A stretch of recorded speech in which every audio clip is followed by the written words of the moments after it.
Então, eu desenvolvimento. queria falar um pouco Vamos de falar gente disso. aqui, porque gente, imagina, você falou porque eu acho que o segredo de todo o negócio são as pessoas, né? Sem dúvida. Não adianta você ter a melhor ideia se você não tiver as pessoas certas, e às vezes não são nem as melhores, são as certas, né? E a gente está vivendo hoje no mundo, né? Mas falando um pouco mais de Brasil, esse dilema da volta ao trabalho híbrido, das pessoas, da preparação dos executivos, a coisa do acontecer fácil, dos youtubers que dão certo do nada. Como é que é essa sua vivência? Como é que você está vendo esse cenário, esse pós-pandemia, esse momento dessa nova geração que está chegando no mercado de trabalho, que está nos assistindo, que assim, como é que faz? Quer dizer, tanto a pessoa que já é o CEO, o gerente, o executivo, já sabe, mas essa juventude que está entrando no mercado, como é que você vê esse movimento é uma juventude diferente, né? Hoje a gente vai contratar as pessoas, fala assim, eu só trabalho se for remoto. Quer dizer, já coloca uma pré-condição. Queria entender um pouco a sua visão desse momento. Então, algumas reflexões aqui sobre isso. Eu acho que hoje... Bom, primeiro que a pandemia virou de cabeça para baixo, ou, na verdade, talvez melhor falando, ela ampliou de maneira muito significativa as nossas oportunidades de aprendizado. Né? Então, eu que trabalhei com educação corporativa praticamente toda a minha carreira, desde os idos onde a gente nem falava de ensino à distância, o que era esse negócio de estudar pelo computador, né? Então, nós estamos falando de início dos anos 2000, vamos falar assim. E aí as empresas adotando esse tipo de coisa para poder trabalhar a dispersão geográfica, né? Então, eram aquelas... E aí os cursos, por exemplo, o curso que eu trabalhava na Manchester era um curso que a gente chamava de um formato híbrido, né?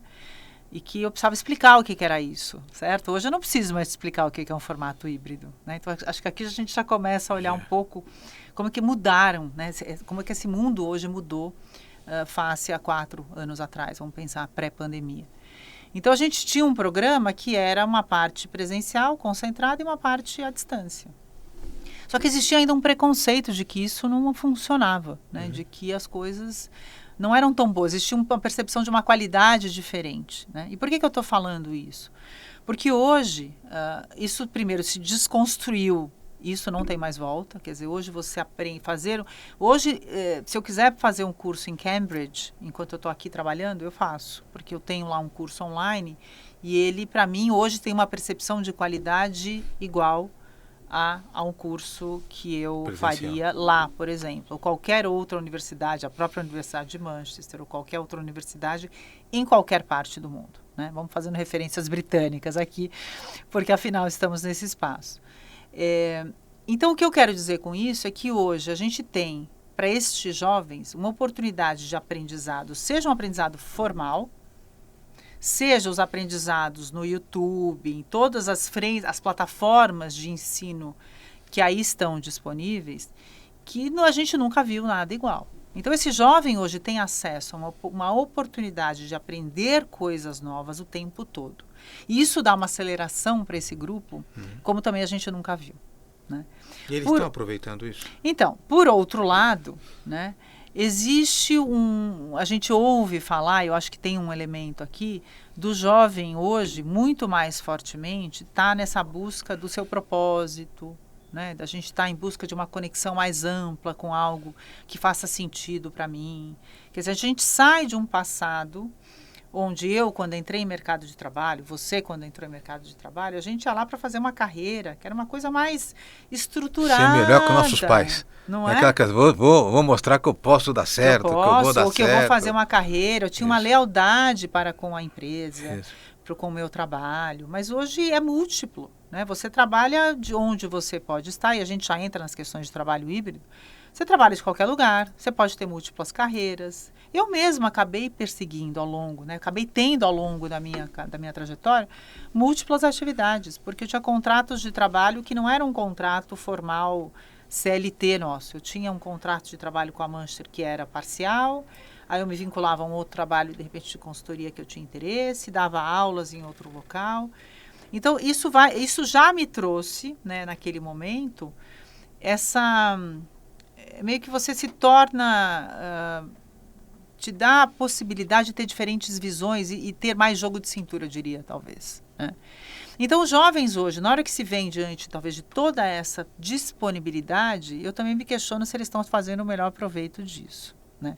Por outro lado, você chega nas empresas hoje onde você mudou a relação de trabalho, né? Não tem mais, e eu tenho conversado dentro hoje da minha atividade profissional que envolve consultoria para empresas junto com profissionais de RH, eu sempre pergunto, como é que está aqui a questão do trabalho, né, híbrido? Como é que está funcionando? Eu falo, bom, não tem...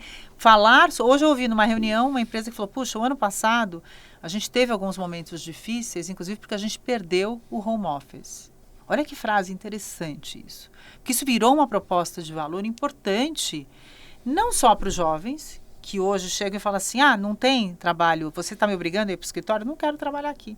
Vou trabalhar em outro lugar. Coloca como pré-condição, às vezes. Virou pré-condição, virou item, né? No momento de contratação, do que a gente chama do Employer Value Proposition, né? Quer dizer, a proposta de valor que você pode dar enquanto empresa para o seu novo colaborador.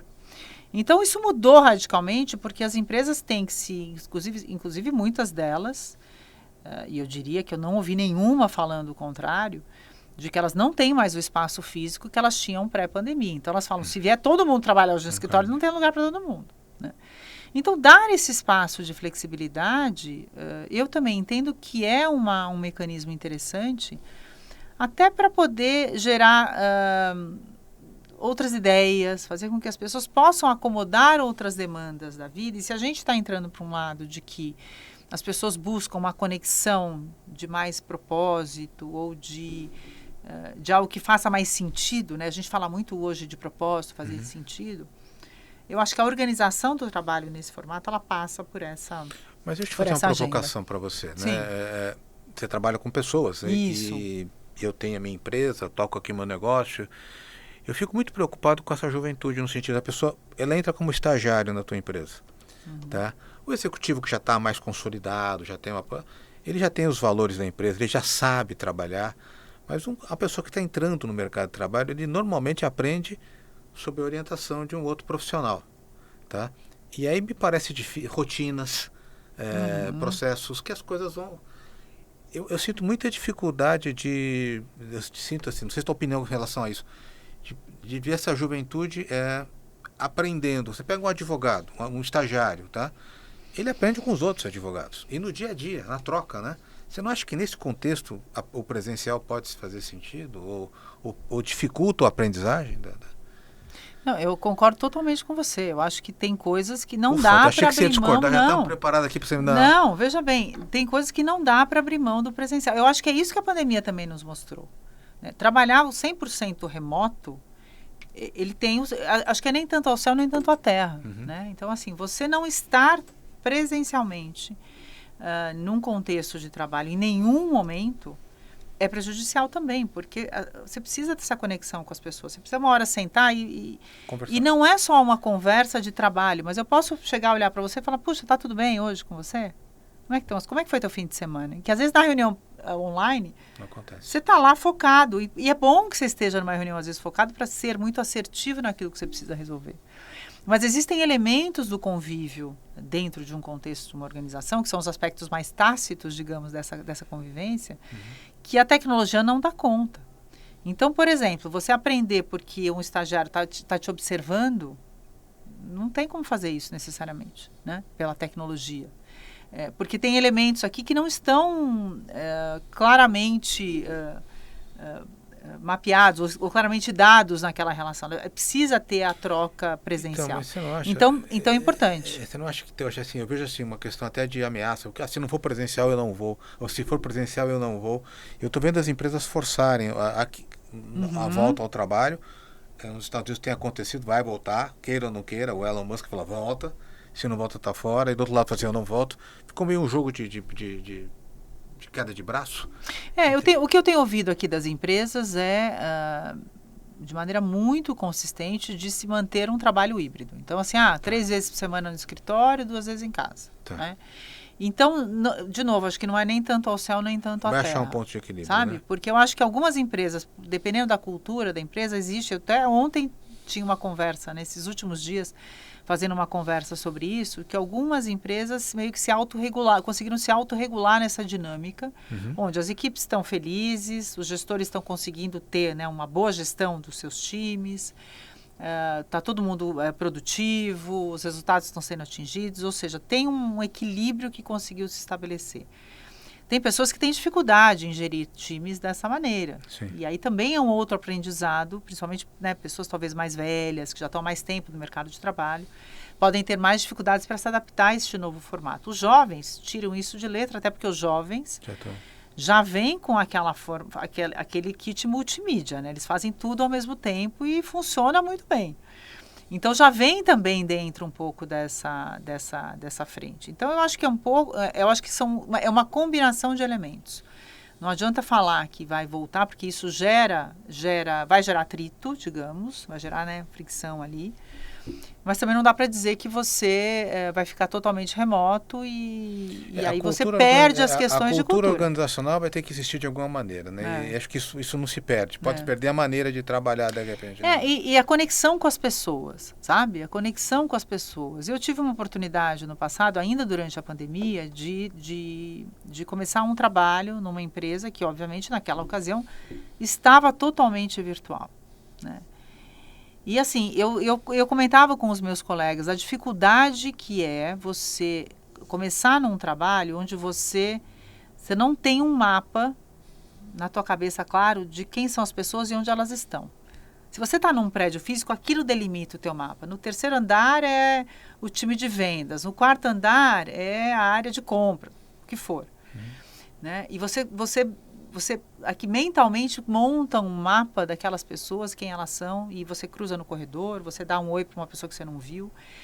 E na tecnologia é bidirecional no sentido que é um one-to-one, né? Ou pelo menos você está numa reunião, mas é aquele grupo, você não tem ninguém passando no corredor que você vai olhar. Então, esse espaço de conexão, ou esse espaço de você estar olhando os diferentes grupos, isso constrói também a cultura, né? Constrói relações que vão além, num contexto de trabalho, das relações puramente profissionais. É uma relação de amizade, alguém que você descobre que tem o mesmo interesse que você. E a gente fazia, né, na empresa, falava assim, puxa, vamos criar reuniões para fazer o cafezinho. Mas aí você tem que marcar com a pessoa, aí você tem que mandar, né, a mensagem. Então, já quebra essa coisa do cafezinho do corredor que a gente fala aqui, né? E que faz parte desse aspecto do ambiente de trabalho, inclusive para aprendizados, para processos de aprendizado.